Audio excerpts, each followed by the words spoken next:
Today we are going to discuss that hydrophily.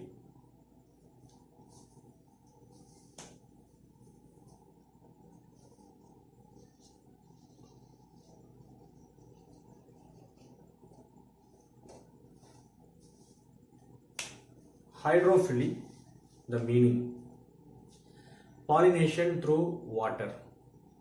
This is the direct meaning for the hydrophily.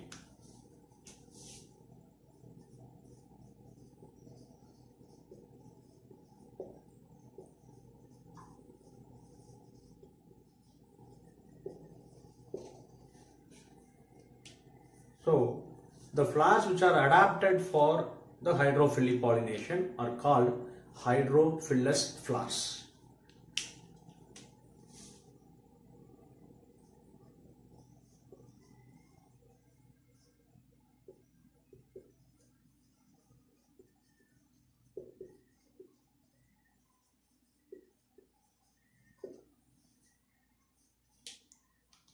நீர் மகரந்த சேர்க்கை அப்படிங்கிறது மகரந்த சேர்க்கை நீர் மூலமா நடக்கிற அந்த நிகழ்வு தான் நீர் மகரந்த சேர்க்கை அப்படின்னு சொல்றோம்.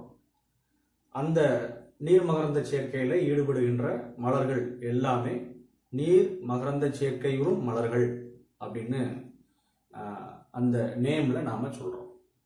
சரியா? இப்போ இந்த மலர்கள், அதுக்கு உதாரணம் நம்ம பார்க்கணும். Example for the ஹைட்ரோஃபிலஸ்.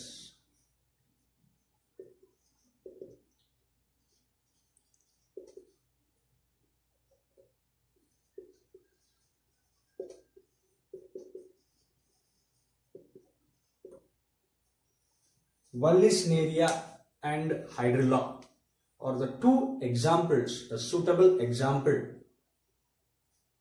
for the hydrophily. சரியா? Vallisneria spiralis and Hydrilla, இந்த ரெண்டு தாவரங்களும் நீர் மகரந்த சேர்க்கை இரும் தாவரங்களாக கருதப்படுகிறது. ஆனா பாருங்க, நிறைய தாவரங்கள், numerous plants which are growing in an aquatic medium. Numerous plants.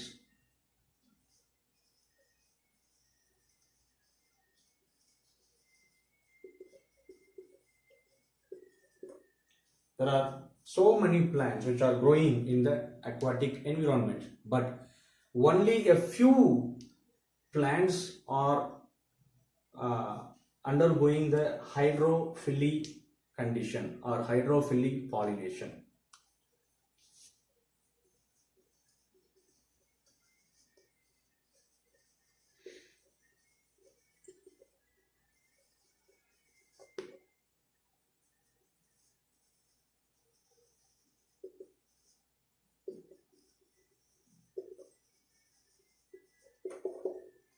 This is very important. சரியா? நிறைய எண்ணற்ற தாவரங்கள் இந்த நீர்ல வளரும் தாவரங்களாக இருக்கு, பூக்கும் தாவரங்களாக இருக்கு. ஆனா சில தாவரங்கள்ல மட்டும்தான் இந்த நீர் மகரந்த சேர்க்கை அப்படிங்கிறது நடைபெறுகிறது. ஏன் அப்படின்னா அதுல ரெண்டு காரணங்கள் நாம சொல்லணும். அதுல first reason, the envelopes of the flower.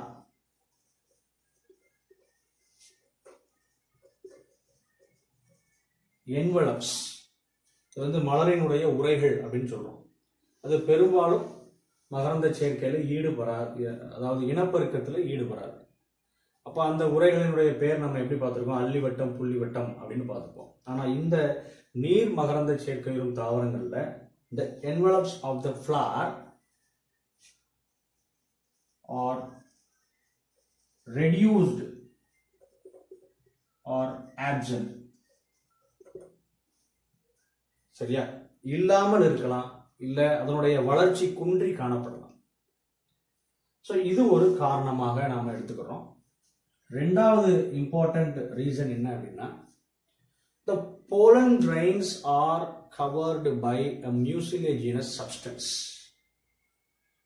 Okay, it is giving a protection to the pollen grain from wetting, right? Or the wetting condition will not affect the pollen grain because of the mucilaginous substance. The mucilage of pollen grain prevents from wetting. அதாவது ரெண்டு காரணங்கள் சொல்லியிருக்கோம். மலரினுடைய உரைகள் இல்லாமல் இருக்கலாம், இல்ல வளர்ச்சி குன்றி காணப்படலாம். மகரந்த துகளினுடைய வெளிப்புறத்துல ஒரு பிசுபிசுப்பான வளவளப்பான தன்மை கொண்ட ஒரு பொருள் சுற்றி காணப்படும். அது இந்த மகரந்த துகள் ஈரமாவதிலிருந்து தடுக்கிறது. சரியா? பொதுவா மகரந்த துகள் சூலக முடியில விழுந்ததுக்கு அப்புறம் சூலக முடியில இருக்கிற அந்த வேதிப்பொருள் மகரந்த துகளால் எடுத்துக்கொள்ளப்பட்டு வளர்ச்சி அப்படிங்கிறது நடைபெறும். ஆனா இங்க என்ன இருக்கு? மியூசிலேஜ் அப்படிங்கிற ஒரு சப்ஸ்டன்ஸ் இருக்கு. சரியா?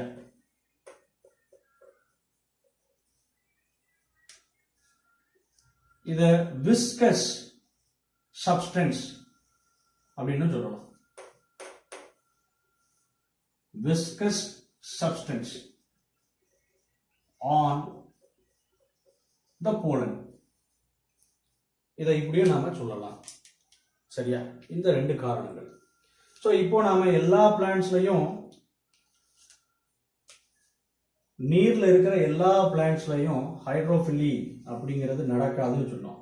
only a few plants are doing the hydrophily.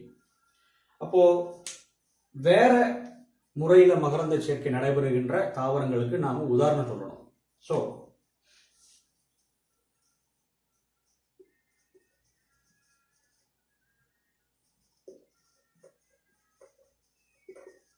Eichhornia plants and Eichhornia plant and the water lily,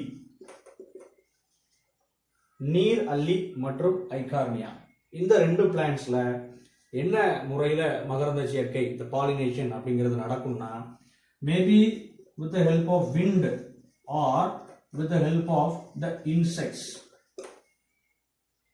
காற்று மூலமாகவோ இல்ல பூச்சிகள் மூலமாகவோ இந்த நீர் தாவரங்கள் ஐகார்னியா மற்றும் நீரல்லி இதுல என்ன நடக்கும்? மகரந்த சேர்க்கை அப்படிங்கிறது நடக்கும். சரியா?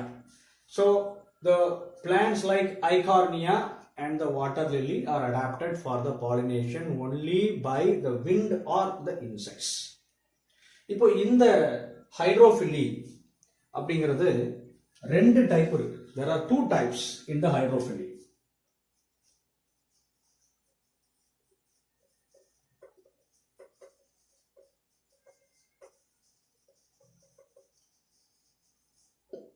சரியா? There are two types. One is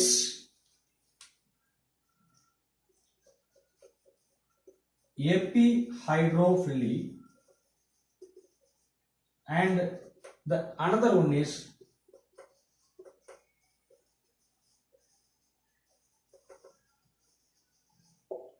hypohydrophily. epihydrophily அப்படிங்கிறது நீரின் மேல் நடைபெறுகின்ற மகரந்த சேர்க்கை.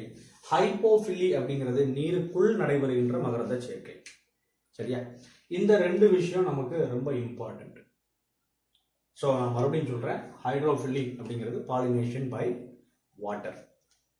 Okay, so the transfer of pollen grain from anther to the stigma only in the presence of water. மகரந்த சேர்க்கை நீர் இருந்தால் மட்டும்தான் நடைபெறும். ஸோ அந்த மலர்களுக்கு ஹைட்ரோஃபில்லஸ் ஃபிளார்ஸ் அப்படின்னு பேரு. சரியா? நீர் மகரந்த சேர்க்கையுறும் மலர்கள் அப்படின்னு பேரு.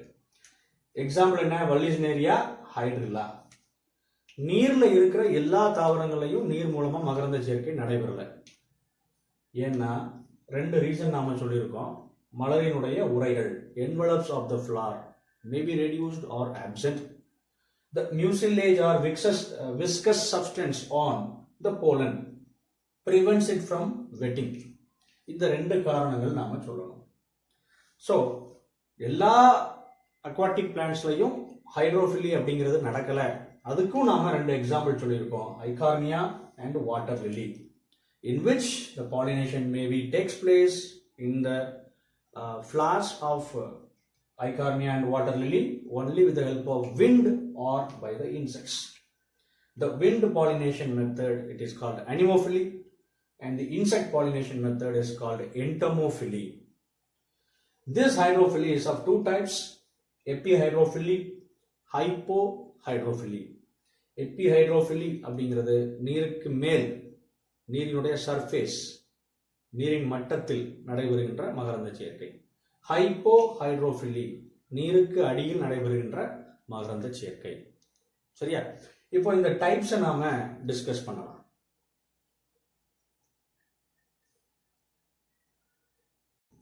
Now we will start the types of hydrophily.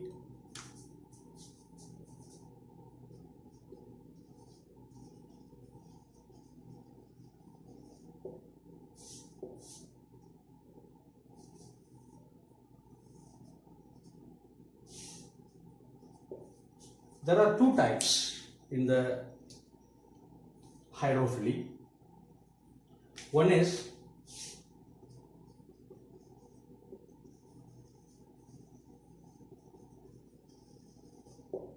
epihydrophily, another one is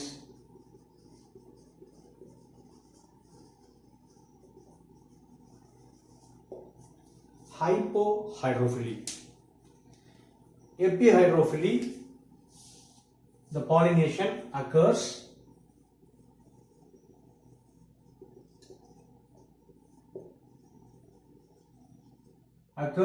at the water level, but in the hypohydrophily, the pollination occurs inside the water. Inside the water. Pollination occurs inside the water, but pollination occurs at water level. So, the examples for this hydrophily, epihydrophily, are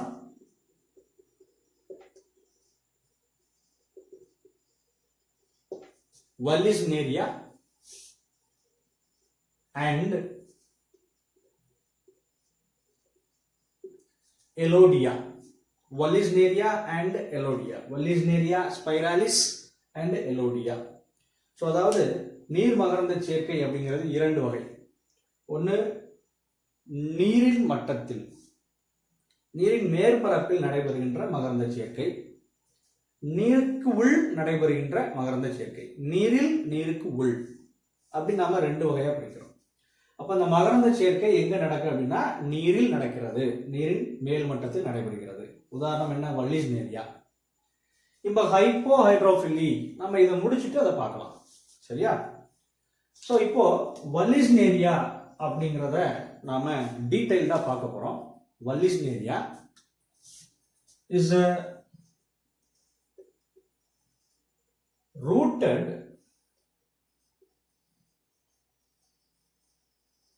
submerged hydrophyte, freshwater hydrophyte. நீருக்கு அடியில் வாழுகின்ற, வேரூன்றி வாழுகின்ற நன்னீர் தாவரம் வல்லிஸ்னேரியா. It is unisexual in nature. ஒருபால் தன்மை கொண்டது. அந்த ஒருபால் தன்மையில இது டைஈஷியஸ் வகை. டைஈஷியஸ்னா என்ன? ஆண் மலரில் ஆண் தாவரமும் பெண் மலரில் பெண் தாவரமும் வளர்கின்ற அந்த முறைதான் டைஈஷியஸ். இப்போ இந்த வல்லிஸ்னேரியா தாவரம் ஆண் மலர் பெண் மலர் ரெண்டும் வேற வேற தாவரத்துல இருக்கு. இந்த தாவரத்தை பாருங்க.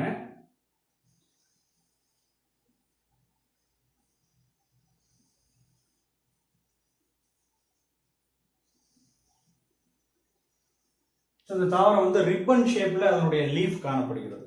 சரியா? ரிப்பன் ஷேப்ல இருக்கும். இப்போ இது மட்டம், தரை மட்டம்னு வச்சுக்கோங்க. நன்னீர்ல ஒரு பாண்டு, குளத்திலையோ இல்லை ஒரு ஷேலோ வாட்டர், கெட்டி கிடக்கிற தண்ணியிலையோ இந்த வல்லிஸ்னேரியா வளரலாம். ஸோ இந்த தாவரம் ஆண் மலர் பெண் மலர் அப்படிங்கிற மலரை தாங்குகின்ற இரண்டு வகையான தாவரங்கள், ஆண் தாவரம் பெண் தாவரம். சரியா? இப்படிதான். ஆண் தாவரத்துல மஞ்சரி அது காணப்படுகிறது. மஞ்சரி காணப்படுகிறது. மஞ்சரி.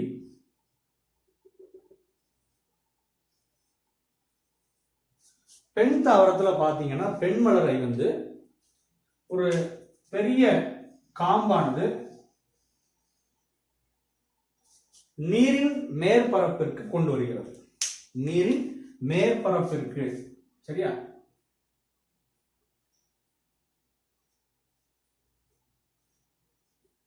இப்படி பெண்மலரானது அந்த நீரினுடைய மேற்பரப்பிற்கு வந்து நிற்கும். இதான் நீர். ஒரு உதாரணத்துக்கு பார்ப்போம். சரியா? சோ என்ன பண்றோம்? The female flower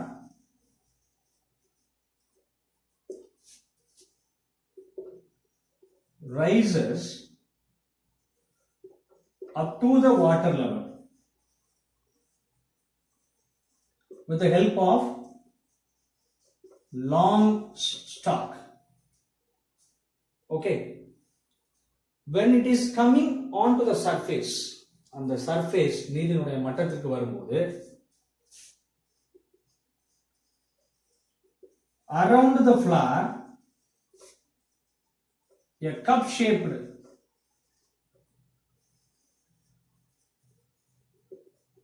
depression is formed. இந்த நீரின் மட்டத்திற்கு இந்த நீண்ட காம்பானது மகரந்த சேர்க்கை நடைபெறுகின்ற அந்த நேரத்துல பெண் மலரை வந்து நீரின் மட்டத்திற்கு கொண்டு வரும்போது மலரை சுத்தி என்ன உருவாகுது அப்படின்னா ஒரு கோப்பை வடிவ குமிழ் உருவாகிறது. எதை சுத்தி? மலரை சுத்தி ஒரு கோப்பை வடிவ குமிழ் அப்படிங்கிறது உருவாகிறது பெண் மலரை சுத்தி. சரியா? இப்போ ஆண் மலர் பாருங்க. ஆண் மலர் பார்க்க போறோம். மஞ்சரிலிருந்து வெளிவருகின்ற ஆண் மலர்கள், மஞ்சரிலிருந்து வெளிவருகின்ற ஆண் மலர்கள் என்ன ஆகுது? நீரினுடைய மட்டத்திற்கு சென்று மிதக்கிறது. The pollen grains or the male flowers which are released from the inflorescence are coming up to the surface and then they are floating. The male flowers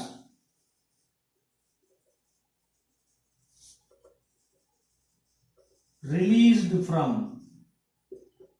the inflorescence and or comes up to the surface of water. நீருடைய அந்த மேற்பரப்பு வரைக்கும் என்ன ஆகுது? இந்த ஆண் மலரானது வந்து மிதக்கிறது. Okay, so comes up to the surface of water and are floating.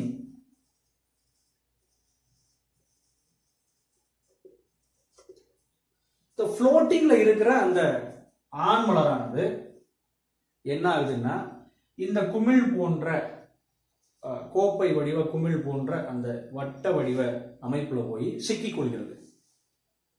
The male flowers are trapped by the cup-shaped depression formed around the female flower. So இதுதான். So என்ன ஆகுது? நாம வந்து இத எழுதிக்கணும். This male flower trapped in the depression. It is a cup-shaped depression. When the male flower trapped in the cup-shaped depression, the male flower attaches with the stigma. It is the reason for the pollination to occur.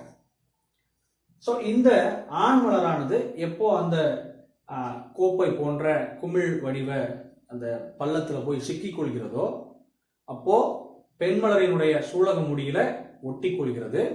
அந்த நிகழ்வானது மகரந்த சேர்க்கையை நடைபெற செய்கிறது. புரிஞ்சுதா? So இதுதான் ரொம்ப important. So I am repeating again about this epihydrophily. Epihydrophily, pollination occurs at water level. Examples: Wallisneria and Elodia. Valli's ஏரியால எப்படி இந்த எபிஹைட்ரோஃபிலி நடக்கு அப்படின்னு பார்க்குறோம். It is a rooted submerged hydrophyte, unisexual and dioecious plant. இதுல ஆண் மலர் பெண் மலர் அப்படிங்கிறது தனித்தனி தாவரங்கள்ல இருக்கு. அதை தான் நம்ம டைஈஷியஸ் அப்படின்னு சொல்றோம். ஒருபால் தன்மை கொண்ட மலர்கள் அப்படின்னு சொல்றோம். ஃபீமேல் ஃபிளார்ல நாம அந்த அமைப்பு என்ன அமைப்புன்னு பார்க்க போறோம்.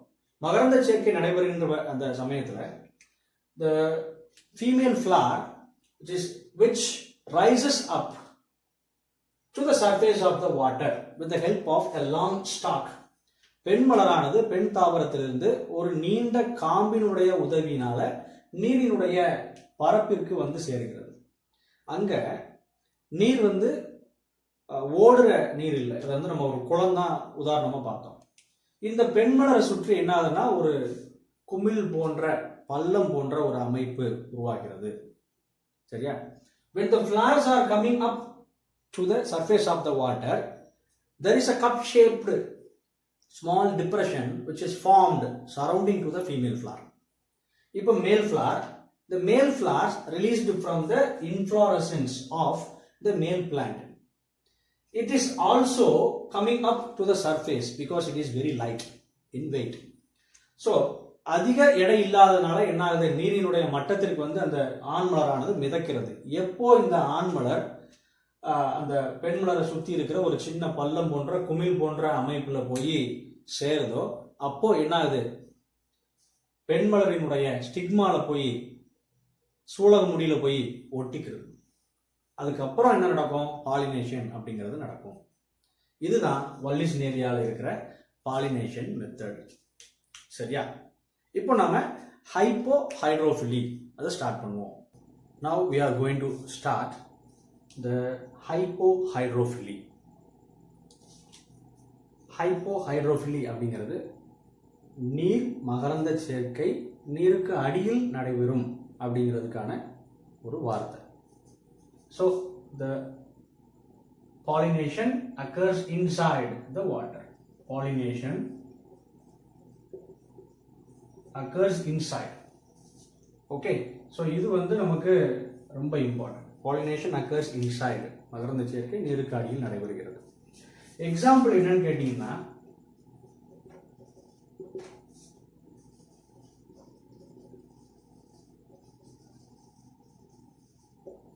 ஜாஸ்டரா மெரைனா அப்படிங்கிற ஒரு பிளான்ட். ஸோ இந்த பிளான்ட்ல என்னென்ன கேரக்டரிஸ்டிக்ஸ் இருக்கு?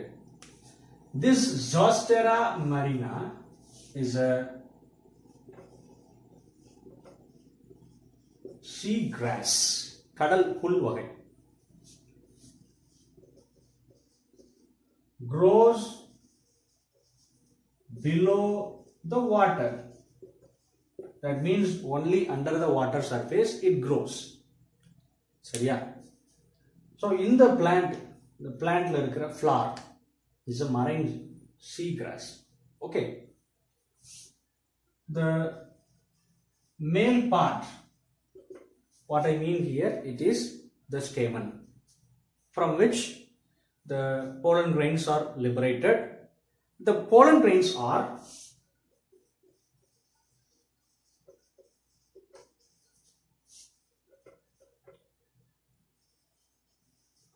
long and needle-like structure. Long and needle. The specific gravity of this pollen grain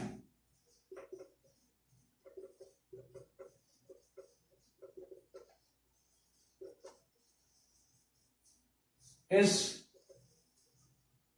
equal to the specific gravity of marine water. இந்த ரெண்டு லைன் ரொம்ப முக்கியமான லைன். சரியா? specific gravity of the pollen, it is equal to that of the specific gravity of the water. So the pollen can float in a very deep area of the marine water. Do you understand that? So what happened? we have seen about the male part. The female part, it is stigma. The stigma is very enlarged and a long structure, very enlarged and long. இப்போ இந்த needle like அப்படிங்கிறது எப்படி இருக்கும்? ஊசி மாதிரி இருக்கும்.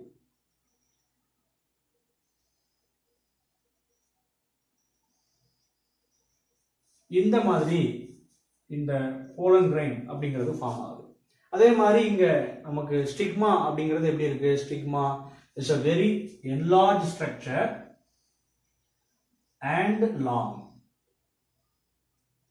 Okay, very enlarged and long structure. கிட்டத்தட்ட இந்த மாதிரியான ஒரு அமைப்பு. எப்படி பாலினேஷன் அப்படிங்கிறது நடக்கும்? ஸ்பெசிபிக் கிராவிட்டி ஈக்குவலா இருக்கிறதுனால, அதாவது ஒப்படர்த்தி, கடல் நீரினுடைய ஒப்படர்த்தியும் இந்த மகரந்த துகளினுடைய ஒப்படர்த்தியும் சமமாக இருக்கிறதுனால, இந்த மகரந்த துகள் எப்பொழுது இந்த சூலக முடியை தொடர்பு படுத்துகிறதோ, தொடர்பு படுகிறதோ, அப்போ என்ன பண்ணும்? இந்த சூலக முடியை சுற்றி வளைந்து ஒரு சுருள் போன்ற அமைப்பை உருவாக்கி கொள்ளும். ஸோ என்ன அர்த்தம்? when